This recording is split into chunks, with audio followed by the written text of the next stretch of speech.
তো আজকে আমাদের অনলাইন ক্লাসের স্ট্যাটিস্টিক্স সাবজেক্ট নিয়ে আমরা প্রথম চ্যাপ্টার নিয়ে ক্লাস শুরু করব। তো প্রথম চ্যাপ্টারটা হচ্ছে ডাটা প্রেজেন্টেশন চ্যাপ্টার, যেটা বাংলায় ডাটা উপস্থাপন বা তথ্য উপস্থাপন নিয়ে কাজ। তো নর্মালি স্ট্যাটিস্টিক্স বা পরিসংখ্যান এই সাবজেক্টটাতে খুব একটা কনসেপচুয়াল কোনো বিষয় কিছুই থাকে না।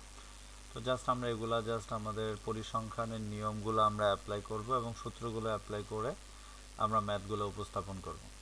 তো আমরা ডাটা প্রেজেন্টেশন চ্যাপ্টারে যেহেতু আমরা শুরুতেই এবং বিগিনিং এই চ্যাপ্টারে মূলত আমরা আমাদের কাছে আমাদের তথ্য দেওয়া থাকবে, সেই তথ্যের আলোকে আমরা এগুলাকে বিভিন্ন গ্রাফ বা বিভিন্ন ডায়াগ্রাম, বিভিন্ন চিত্রের সাহায্যে তথ্যগুলো আমরা উপস্থাপন করব। তো ডাটা প্রেজেন্টেশন যেহেতু চ্যাপ্টারটা করতেছি, তারপরেও বেসিক কিছু ধারণা আমরা পেতে পারি। তো সেটা নিয়ে আমি একটু আলোচনা করে নিই, তারপর আমরা সরাসরি ম্যাথে চলে যাব। তো ডাটা প্রেজেন্টেশনে ক্ষেত্রে বলতে এটা কি বোঝায়, সেটা নর্মালি আমরা ইংলিশে যদি চিন্তা করি যে data presentation means the process of organising and showing data in a clear and meaningful way using tables, chart, graphs or diagrams so that information can be easily understood and analyzed. তো that means এখানে বাংলাতেও বলে দেওয়া আছে যে এখানে data প্রেজেন্টেশনটা হচ্ছে একটা সংগৃহীত তথ্যকে সুন্দর, সহজ ও বোধগম্যভাবে টেবিল, গ্রাফ বা চিত্রের মাধ্যমে প্রদর্শন করা, যাতে সিদ্ধান্ত গ্রহণ ও বিশ্লেষণ করা কি হয়, আমাদের জন্য সহজ হয়। তাহলে দ্যাটস ওয়াই আমাদের ডাটা প্রেজেন্টেশনটা মূলত এই আমাদের কাছে ছোট্ট কিছু ইনফরমেশন দেওয়া থাকবে, সেগুলোকে আমরা গ্রাফ বা চিত্রের মাধ্যমে উপস্থাপন করব। এটাই হচ্ছে আমাদের এই চ্যাপ্টারের মূল লক্ষ্য। এখন তথ্য অনুযায়ী আমাদের এই ডাটা প্রেজেন্টেশনটা মূলত কেন প্রয়োজন হয় অলরেডি সেটাও দিয়ে রাখছি। তো দ্রুত আমরা গ্রাফ দেখলে অনেক সময় তাড়াতাড়ি, চিত্র দেখলে আমরা তাড়াতাড়ি বুঝতে পারি। হ্যাঁ, প্রশ্ন পড়া, কোনো ইনফরমেশন পড়া থেকে, চিত্র থেকেও তাড়াতাড়ি বোঝা যায়। কোনো একটা বিষয় তুলনা করার জন্য আমরা ডাটা প্রেজেন্টেশনটা অ্যাপ্লাই করতে পারি। বিজনেস ডিসিশন নিতে আমরা ডাটা প্রেজেন্টেশন ইউজ করতে পারি। রিপোর্ট এবং প্রেজেন্টেশনের জন্য ডাটা প্রেজেন্টেশন আমরা ব্যবস্থা করে থাকি। এখন ডাটা প্রেজেন্টেশন বা ডাটা উপস্থাপনটার ধরন কয় ধরনের হতে পারে? আমাদের ডাটা উপস্থাপনটা আমাদের তিন ধরনের হয়। তো মূলত টেক্সচুয়াল প্রেজেন্টেশন, যেটাকে আমরা লিখিত আকারে ডাটা উপস্থাপন বলতে পারি, ট্যাবুলার প্রেজেন্টেশন। এই দুইটা মূলত আমাদের এই চ্যাপ্টারের কোনো কাজ নাই। তারপরে ডাটা প্রেজেন্টেশনের যেহেতু ধারণা নিয়ে আমরা ম্যাথ করতে যাব, সেহেতু আমরা একটু জেনে রাখলাম যে ডাটা প্রেজেন্টেশন ধরনটা মূলত কয় ধরনের? তিন ধরনের। আর চ্যাপ্টারে আমরা মূলত ডায়াগ্রামেটিক অ্যান্ড গ্রাফিক্যাল প্রেজেন্টেশন, চিত্র ও গ্রাফের মাধ্যমে উপস্থাপন, এটা নিয়ে আমরা কাজ করি। এখন এটা স্টার্ট দিয়ে রাখছি। তাহলে আমরা এই গ্রাফিক্যাল এবং ডায়াগ্রাম ভিত্তিক যে প্রেজেন্টেশন আমরা এই চ্যাপ্টারে করব, সেগুলা নিয়েই আমাদের এখানে আলোচনা। তো তারপরও এখানে টেক্সচুয়াল প্রেজেন্টেশন বলতে কি বোঝায়, ট্যাবুলার প্রেজেন্টেশন বলতে কি বোঝায়, সেগুলো এখানে বলে দেওয়া আছে। তারপর আমরা একটু জেনে জেনে যাই যে ডাটা প্রেজেন্টেশনের ধরন অনুযায়ী টেক্সচুয়াল প্রেজেন্টেশন বলতে কি বোঝায়। Textual presentation means presenting data in words or sentence, যেটা আমাদের বাক্য অথবা ওয়ার্ডের মাধ্যমে প্রকাশ করা হয়। আর ট্যাবুলার প্রেজেন্টেশন তো হচ্ছে tabular presentation means the arranging data in র অ্যান্ড কলাম। তো নর্মালি টেবিল তো আমরা বুঝি, র এবং কলামের মাধ্যমে ট্যাবুলার প্রেজেন্টেশন করা হয়। এবার আসি আমাদের এই চ্যাপ্টারের মূল বিষয়, যে ডায়াগ্রামেটিক অ্যান্ড গ্রাফিক্যাল প্রেজেন্টেশনের ক্ষেত্রে। তো আমাদের ডায়াগ্রাম প্রেজেন্টেশন বা ডায়াগ্রামেটিক প্রেজেন্টেশনের ক্ষেত্রে এইটার ধরন হচ্ছে মূলত দুই ধরনের। একটা হচ্ছে বার ডায়াগ্রাম, আর একটা হচ্ছে পাই ডায়াগ্রাম বা পাই চার্ট। তো বার ডায়াগ্রামে এক একটা আমাদের এই গম্বুজাকৃতির এক একটা ইনফরমেশন দেওয়া থাকবে, সেগুলো কিভাবে ব্যবহৃত হয় সেটাগুলো আমরা ম্যাথ থেকেই বুঝতে পারবো। তারপরও সংক্ষেপে কিছু বলে দেওয়া আছে যে এটা কি ক্ষেত্রে ব্যবহৃত হয়। এটা use to compare difference value, বিভিন্ন ধরনের ভ্যালুর মধ্যে তুলনা করার জন্য ব্যবহৃত হয়। এক্সাম্পল ইয়ার টু ওয়াইজ, যেমন এক বছরে সেলস, বিক্রয় এতটুক বা ব্যয় এতটুক, এগুলো আমরা আলাদা আলাদা বিভিন্ন ইয়ার ওয়াইজ আমরা ইনফরমেশন বারের মাধ্যমে দেখাইতে পারি।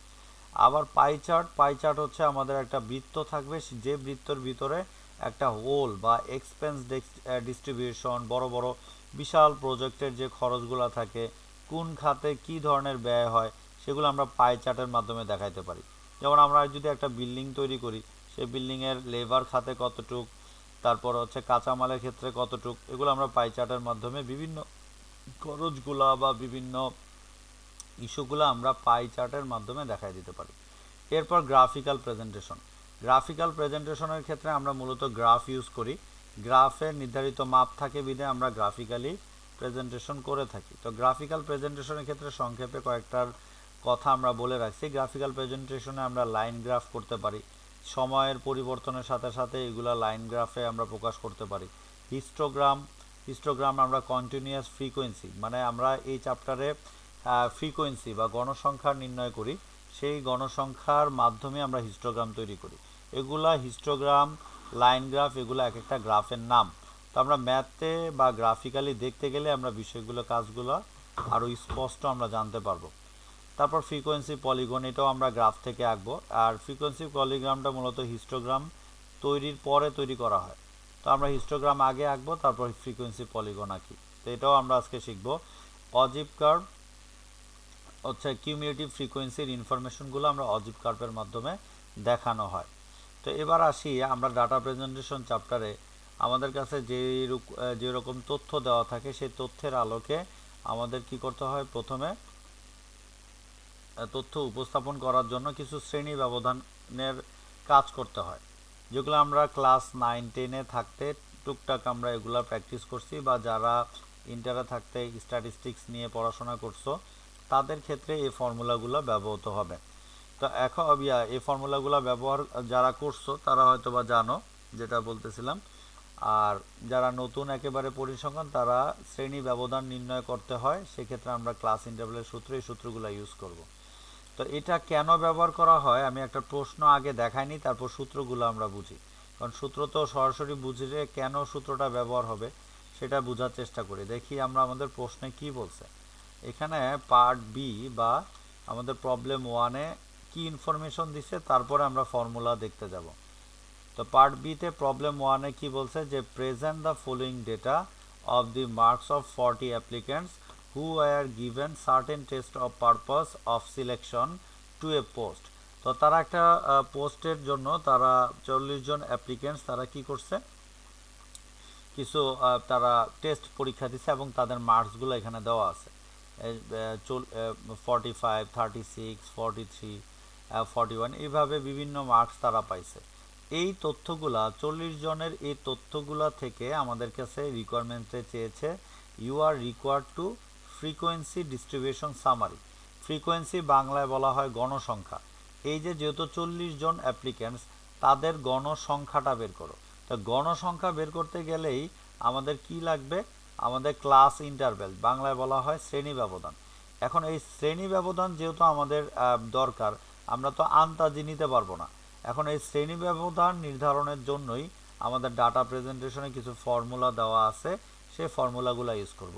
এখন আমরা ফর্মুলাতে যাই, যে আমাদের এই যে এখানে যে ফর্মুলা অ্যান্ড রুলস। তো আমরা এই ফ্রিকোয়েন্সি ডিস্ট্রিবিউশন সামারির জন্য এখন আমরা কিছু ফর্মুলা জেনে তারপর ওই ম্যাথটা কমপ্লিট করি। তো শুরুতে আমাদের অলরেডি বুঝতেই পারতেছি, এই তথ্যগুলো যখন আমরা উপস্থাপন করব বা প্রেজেন্টেশন করব তখন ক্লাস ইন্টারভ্যাল আমাদের প্রয়োজন হবে। তো সচরাচর আমরা এই 1 নাম্বার এই সূত্রটাই আমরা ইউজ করি স্ট্রাগেস রুলসের। তো স্ট্রাগেস রুলস মেনটেন করে আমরা ক্লাস ইন্টারভ্যাল নির্ণয় করতে পারি, যে ক্লাস ইন্টারভ্যাল সমান সমান রেঞ্জ ভাগ 1 + 3.322 log n। আর জেনারেল রুলসটা আমাদের প্রশ্ন যদি বলা হয় তাহলে আমরা অ্যাপ্লাই করব, আদারওয়াইজ জেনারেল রুলসটা আমরা ইউজ করব না। মূলত সর্বক্ষেত্রে আমরা স্ট্রাগেস রুলসের এই সূত্রটা ইউজ করে আমরা ক্লাস ইন্টারভ্যাল ক্যাচ আউট করে থাকি। এখন আমাদের প্রশ্ন হচ্ছে, আমরা যে ক্লাস ইন্টারভ্যাল ধরলাম, বুঝলাম যে এই সূত্রটা আমরা ইউজ করব, এই সূত্রর জন্য আমাদের ক্লাস ইন্টারভ্যাল দেখতে কেমন সেটাও তো আমাদের জানতে হবে। তো এখানে আমরা দুইটা ক্লাস ইন্টারভ্যালের দেখাইছি সামারি, যে আমাদের ক্লাস ইন্টারভ্যালটা দুইভাবে আমরা দেখাইতে পারি। একটা হচ্ছে ইনক্লুসিভ মেথড আর একটা হচ্ছে এক্সক্লুসিভ মেথড। তো সচরাচর আমরা এই এক্সক্লুসিভ মেথডেই আমরা সবসময় এই ক্লাস ইন্টারভ্যালটা করব। ইনক্লুসিভটা আমরা কখনোই ব্যবহার করব না। যদি প্রশ্নে চায় যে ইনক্লুসিভ করো, তখন আমরা এইভাবে করব, আদারওয়াইজ করব না। তো আমরা ফার্স্ট টাইম আমরা ইনক্লুসিভটা দেখি, দেখতে কেমন, যে যেমন ক্লাস ইন্টারভ্যাল, বাংলা হচ্ছে শ্রেণী ব্যবধান।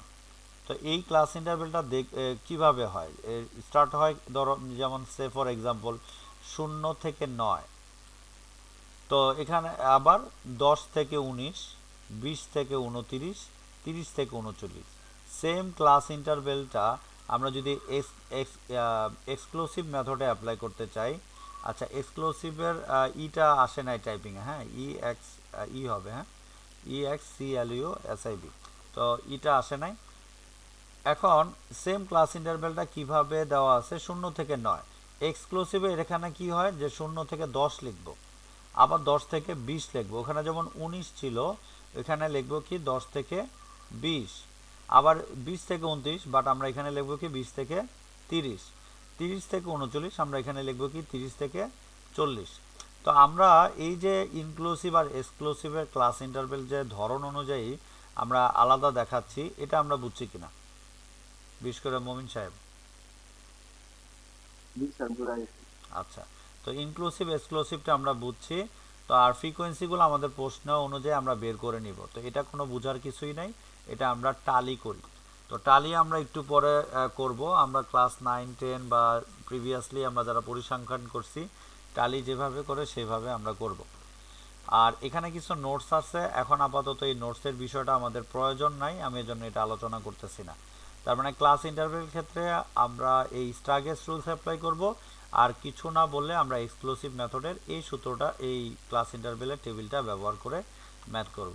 তো এইবার আমরা প্রবলেম 1-এ যাই। তো প্রবলেম 1-এ যেটা আমরা পড়তেছিলাম, যে রিকোয়ারমেন্ট অলরেডি পড়ছি, তারপর আবারও আমরা রিকোয়ারমেন্টটা পড়ব, যে আমাদের এখানে 40 জন অ্যাপ্লিক্যান্টস আবেদনকারী যারা কিনা একটা সার্টেন টেস্ট দিয়েছে, সেই টেস্টের এগেনস্টে তাদের তাদের ইনফরমেশন থেকে আমরা কি বের করব, frequency distribution summary and histogram. ওই যে আমরা দেখে আসছি যে আমরা গ্রাফিক্যালি প্রেজেন্টেশন করতে গেলে আমাদের এই হিস্টোগ্রাম, ফ্রিকোয়েন্সি কার্ভ এগুলো আমাদের কাছে চাইবে। তো প্রথমে আমরা রিকোয়ারমেন্ট 1 কমপ্লিট করব। তো রিকোয়ারমেন্ট 1 কমপ্লিট করতে গেলে আমাদের এই কি লাগবে, ক্লাস ইন্টারভ্যাল লাগবে। এখন ক্লাস ইন্টারভ্যালটা কিভাবে অ্যাপ্লাই করব, যে আমরা একটু আগে জেনে আসছি যে স্টাগেস রুলস অ্যাপ্লাই করে আমরা ক্লাস ইন্টারভ্যালটা ধরার চেষ্টা করব।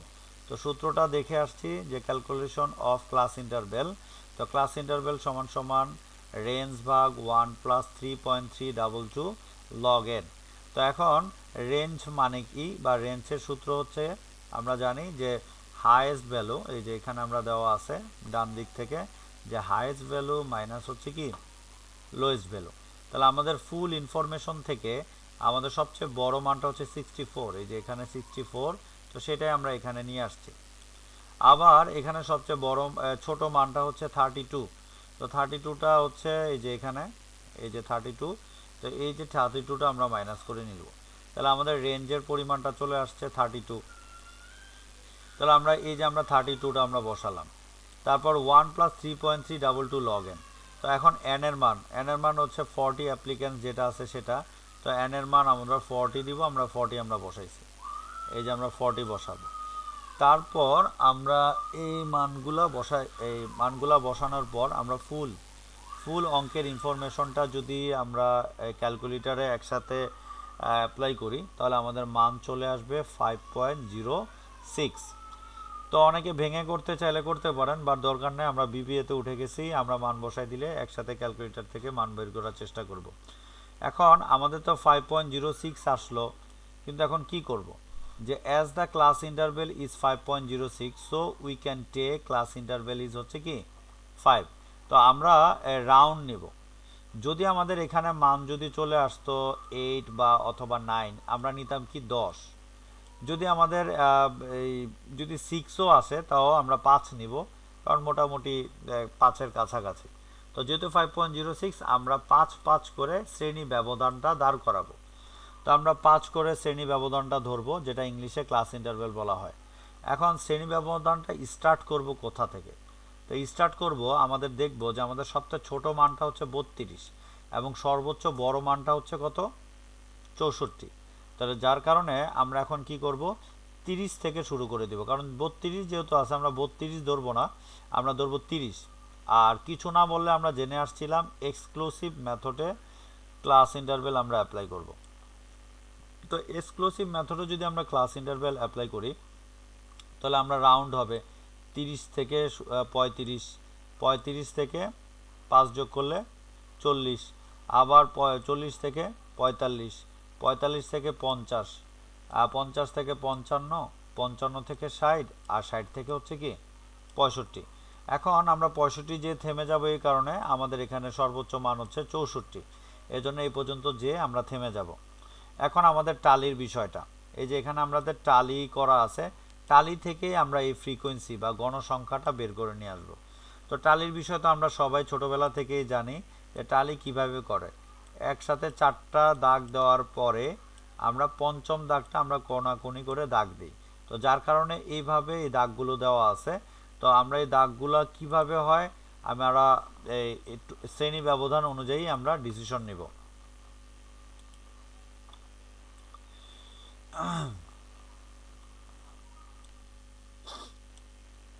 তাহলে শ্রেণী ব্যবধানটা আমাদের প্রথমটা হচ্ছে 30 থেকে 35।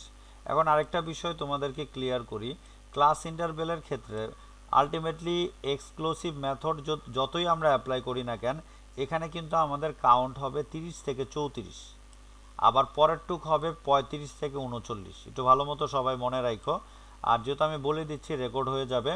আবার এখানে আবার কি হবে 40 থেকে 44, আবার এখানে কাউন্ট হবে 45 থেকে 49, এখানে কাউন্ট হবে 50 থেকে 54, তারপরে 55 থেকে 59, আর 60 থেকে 64। এইভাবে আমরা টালিগুলা ক্যাচ করব। আমি টালি ক্যাচ করাটা কয়েকটা দেখাই দিচ্ছি, আপনারা এইভাবে টালি অ্যাপ্লাই করলে আমাদের এই ফ্রিকোয়েন্সির মানগুলো মিলে যাবে। তো আমি কয়েকটা দেখাই। তো আমাদের প্রথমের মান হচ্ছে কত 45। তো 45 যেহেতু আছে, এটা কোন ঘরে দিব, 40 থেকে 45-এ নাকি 45 থেকে 50-এ? মমিন সাহেব বলেন তো, 40 থেকে 45-এ দিব না 45 থেকে 50-এ দিব দাগটা?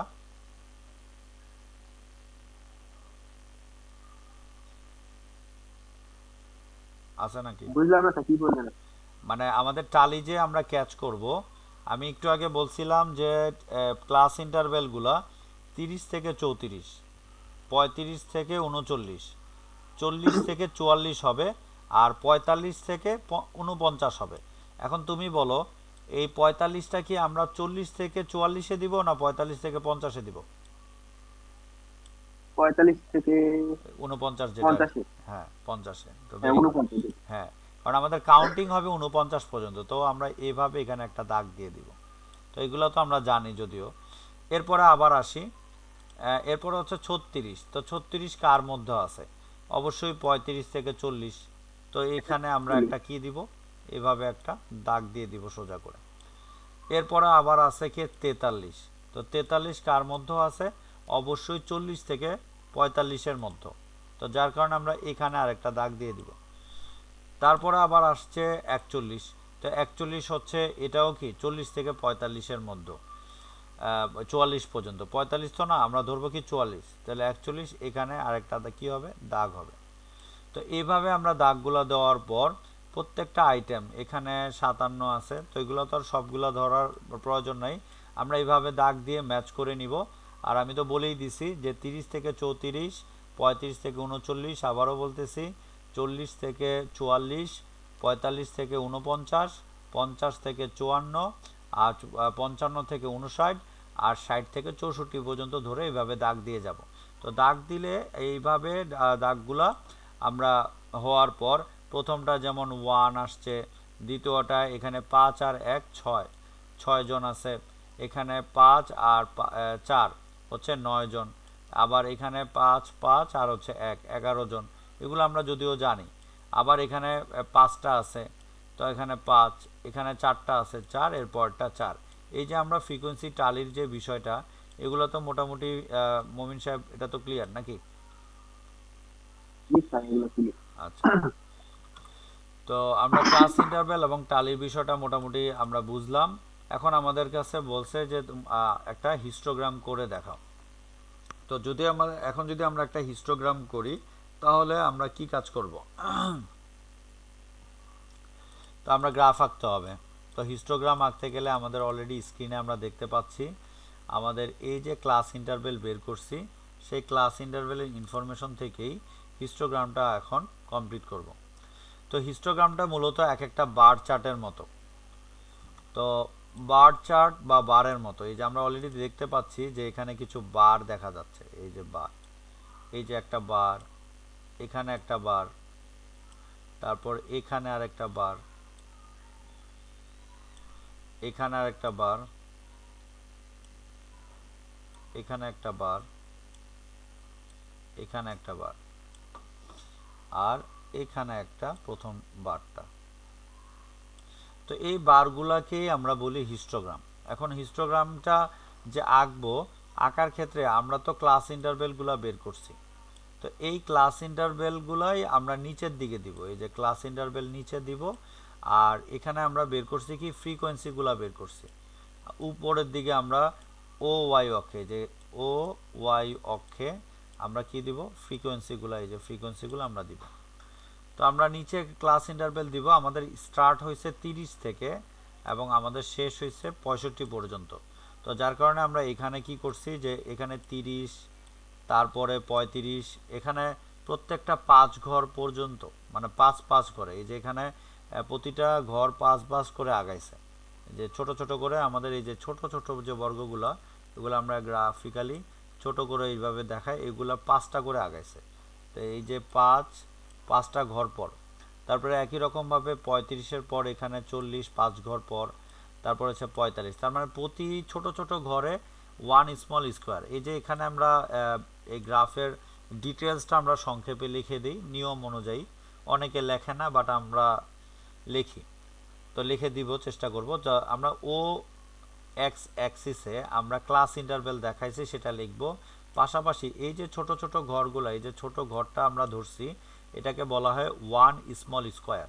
তো 1 স্মল স্কোয়ার সমান সমান, আমরা যেহেতু 30 থেকে 35, 5টা আইটেম, এর জন্য 5 আগানোর কারণে আমরা এটাকে 1 ইউনিট বলতে পারি। তার মানে 5টা আগানোর কারণে 30 থেকে 35 হয়েছে। আবার আমাদের ও ওয়াই অ্যাক্সিসে আমাদের ফ্রিকোয়েন্সি দেওয়া আছে। তো এখানে আমাদের ফ্রিকোয়েন্সি তো যে আমরা অলরেডি লিখছি, তারপর আমরা গ্রাফিক্যালি প্রেজেন্টেশনের জন্য লিখে দিছি। এখানেও দেখো 0 থেকে 5 আগাইছে। তো যার কারণে এখানেও আমরা সেম লেখাটাই লিখতে পারি। 5 থেকে আবার কি হয়েছে, যে 10, 10 থেকে কি হয়েছে 15। উপরের দিক থেকেও এই যে ছোট ছোট আমাদের যেই বর্গগুলা হয়েছে, এই যে ছোট ছোট বর্গগুলা, এগুলাকেও আমরা 1 স্মল স্কোয়ার বলবো। তো এখানেও আমাদের আগানো হয়েছে কত করে, 1 এক করে। তো 1 স্মল স্কোয়ার সমান সমান 1 ইউনিট।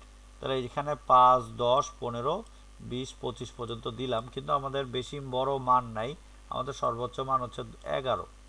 তো যাই হোক, আমরা এখন ঠান্ডা মাথায় এগুলাকে আইডেন্টিফাই করব হিস্টোগ্রামের মধ্যে। তো প্রথমে এগুলাকে আমরা কি করব, কিছু বিন্দু দেওয়ার চেষ্টা করব।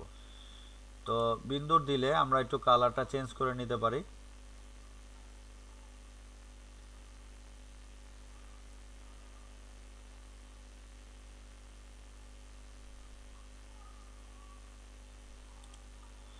আচ্ছা, এখানে রেড কালার। তো আমাদের প্রথমটা ছিল কি, 1 ছিল, প্রথমটার মান হচ্ছে 1। তাহলে আমাদের প্রথম 1 হলে, এই যে আমাদের এখানে 1 থেকে 30 থেকে 35-এর এই যে 1 আমরা তো ধরছি, আমরা মার্ক করছি, সেটা আমরা বসাইলাম। তারপরটা হচ্ছে কি 6। তো 6-এর জন্য আমাদের এখানে 5 আছে, 5-এর থেকে একটু উপরে এই যে আমরা নিছি, 5-এর থেকে একটু উপরে আমরা ধরে এখানে দুইটা বিন্দু দিব।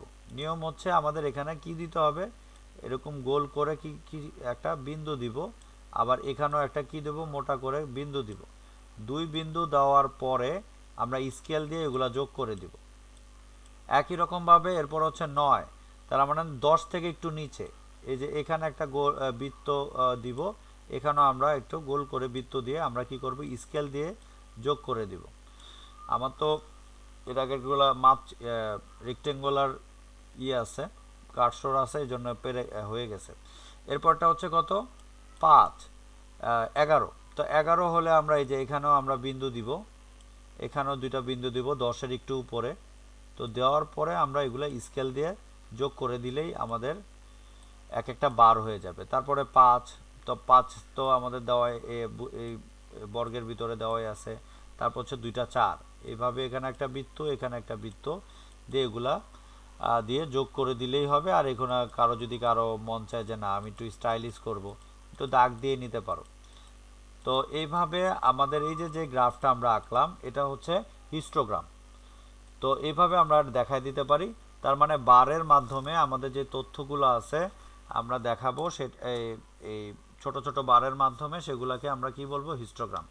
তো মমিন সাহেব, এই যে আমরা হিস্টোগ্রামটা আঁকলাম, আপনার কোনো কোশ্চেন আছে কিনা, যে বুঝতে অসুবিধা হয়েছে কিনা? না স্যার, ঠিক আছে। আচ্ছা, তো আমি আরেকটা কোশ্চেন আমি সলভ করে দিচ্ছি, প্রবলেম 2। তো আমাদের মজার বিষয় হচ্ছে এখানে আমি 1 থেকে 6 পর্যন্ত এই যে 1 নাম্বারের যে টেবিলটা, এই টেবিলের ইনফরমেশনটা এখান থেকে এই পর্যন্ত পরবর্তী 6টা ম্যাথেই সেম দিছি, যাতে করে আমাদের ম্যাথ করতে সুবিধা হয়। তো এবং রিকোয়ারমেন্টগুলো আবার একটু আলাদা। যেমন প্রথমটায় ফ্রিকোয়েন্সি ডিস্ট্রিবিউশন চাইছে এবং এর পাশাপাশি হিস্টোগ্রাম চাইছে। এবার আসো সেম ইনফরমেশন সেম টেবিল দিয়ে 2 নম্বর অঙ্কে আমাদের কাছে কি চাইছে সেটা বোঝার চেষ্টা করি। দেখো এখানেও সেম টেবিলটাই আমাদের আছে, জাস্ট চেঞ্জিংটা কোথায়, ফ্রিকোয়েন্সি ডিস্ট্রিবিউশন সামারি প্রথমটার মতোই চাইছে। তো এটা তো আর আমাদের আর পুনরায় দেখার প্রয়োজন নাই, কারণ এখানে স্ট্রাগেস রুলস অ্যাপ্লাই করব, টালি অ্যাপ্লাই করব, সেম কাজ, এজন্য একই ইনফরমেশন নিয়ে কাজ হয়ে যাবে। তো এখন এই অঙ্কের নতুন বিষয় হচ্ছে একটা মোডাল ভ্যালু বের করে দেখাও। তো মোডাল ভ্যালুটা আমরা মূলত বের করি এই হিস্টোগ্রামের মাধ্যমে। যে 1 নম্বরে যেখানে আমরা হিস্টোগ্রামটা আঁকলাম, সেই হিস্টোগ্রামটা নিয়েই আমরা মোডাল ভ্যালু বের করে ফেলতে পারবো হিস্টোগ্রাম থেকে। তো সেটাই আমরা এখন সরাসরি রিকোয়ারমেন্ট 2 থেকে আমরা বুঝবো। তো দেখো হিস্টোগ্রামটা আমাদের এই সেকেন্ড ম্যাথে পুনরায়ও এই চিত্রটা আমরা কি করছি, আবার আঁকছি হিস্টোগ্রাম। তো এখন দেখো হিস্টোগ্রামের মূল পার্থক্য, এই মোডাল ভ্যালুটা বের করছি। দেখো হিস্টোগ্রামের সবচেয়ে বড় যে গম্বুজটা ছিল বা বারটা ছিল, সেটাকে মার্ক করে আমরা কাজ করছি। এই যে এই মার্কটা, এই বড়টা যেটা 11 নাম্বারটা ছিল, তো সেটাকে আমি মার্ক করলাম। এবং সেক্ষেত্রে এই সবচেয়ে বড় বারটার আমরা সবচেয়ে বড় জায়গা যে বৃত্তটা আছে, এখানে বৃত্ত আছে, তারপর এখানে বৃত্ত, এখানে একটা বৃত্ত দিব, আর এই পরের যে অংশটুকু এখানে আরেকটা বৃত্ত দিব, আর এখানে আরেকটা বৃত্ত নিয়ে নিব। 4টা জায়গায় বৃত্ত নেওয়ার পর আমরা সরাসরি স্কেল দিয়ে, এই যে স্কেল দিয়ে এখান থেকে এতটুকু আমরা যোগ করব, আর এখান থেকে আমরা এতটুকু কি করব, যোগ করে দেব। যোগ করার পর এই যে এখানে আমাদের একটা কি হলো, এইখানে একটা বৃত্ত আমাদের তৈরি হয়ে গেল। তো বিন্দু ক্রিয়েট হলো বা একত্রিত হলো। সেখান থেকে আবার আমরা কি করব, সরাসরি নিচ বরাবর আমরা কি করব, একটা দাগ দিয়ে দিব। তো এই নিচ বরাবর দাগ দেওয়ার পর এখানে যেটা আসছে সেই এই যে 45 থেকে একটু সামনে গেছে, তো এই দাগটাকে আমরা কি বলবো ফাইনালি, এই যে 45 পরে 46, 46 থেকে একটু সামথিং কম বেশি হয়েছে আর কি। তো এই 46.2 বা অনেকে 2.5 দিতে পারো। তো এই মানটাকে আমরা বলবো কি, মোডাল ভ্যালু বা মধ্যমান। তো পরিসংখ্যানের ক্ষেত্রে মধ্যমান মোডাল ভ্যালু, তো এটা আমরা হিস্টোগ্রাম থেকেও বের করতে পারি। অনেক সময় আমাদের অঙ্কে আরেকটা মধ্যমান আছে, সেটা হচ্ছে মিডিয়ান, মধ্যমা যেটাকে বলা হয়, সেটা ইংলিশে বলা হয় মিডিয়ান। সেটা আমরা আরেকটা গ্রাফ থেকে বের করি, এটা আমরা পরবর্তীতে শিখব। তো এই যে মোডাল ভ্যালুটা হিস্টোগ্রামের সবচেয়ে হাইয়েস্ট যে বারটা ছিল সেটা থেকে যে বের করছি, সেটা আমরা বুঝছি কিনা মমিন? জি স্যার। আচ্ছা, তো মোটামুটি আমরা 2টা গ্রাফ আমরা জানলাম। আরেকটা গ্রাফ আমি বুঝাই দিচ্ছি, সেটা হচ্ছে পলিগন। তো পলিগনের ক্ষেত্রেও দেখো এখানে 3 নাম্বার ম্যাথও সেম, আমাদের টেবিল এবং ইনফরমেশন। এখানেও সেম কথাটাই বলছে যে you are required to frequency distribution summary, এবং আমাদেরকে বলছে যে তুমি ফ্রিকোয়েন্সি পলিগন বানাও, ফ্রিকোয়েন্সি আর লিখি নাই, তো পলিগন তৈরি করো। তো পলিগনটাও আমরা হিস্টোগ্রামের মাধ্যমে আঁকতে পারবো। তাহলে এই যে দেখি যে আমরা আবারও পুনরায় হিস্টোগ্রামটা আঁকছি। তো এই চিত্রটা ওই চিত্রই, কিন্তু এটা একটু আলাদা, আরেকটা চিত্র আসছে, ওইটা একটু ঝাপসা ছিল, অস্পষ্ট ছিল, এজন্য অন্য একটা চিত্র আমি এখানে সাবমিট করে দিছি। তো এখনও দেখো যে হিস্টোগ্রাম আমরা আবার পুনরায় সেম চিত্রটাই আমরা আঁকছি। তো হিস্টোগ্রামের এখানে পলিগনটা তাহলে কোথায়?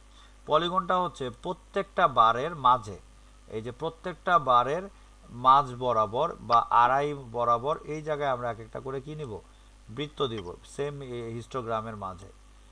এই যে আমরা এই বৃত্তগুলো আমরা দিয়ে নিব, এখানেও বৃত্তগুলো নিব, এখানেও এই হিস্টোগ্রামের ঠিক মাঝ বরাবর প্রত্যেকটা বারের মাঝে বৃত্ত নিয়ে নিব।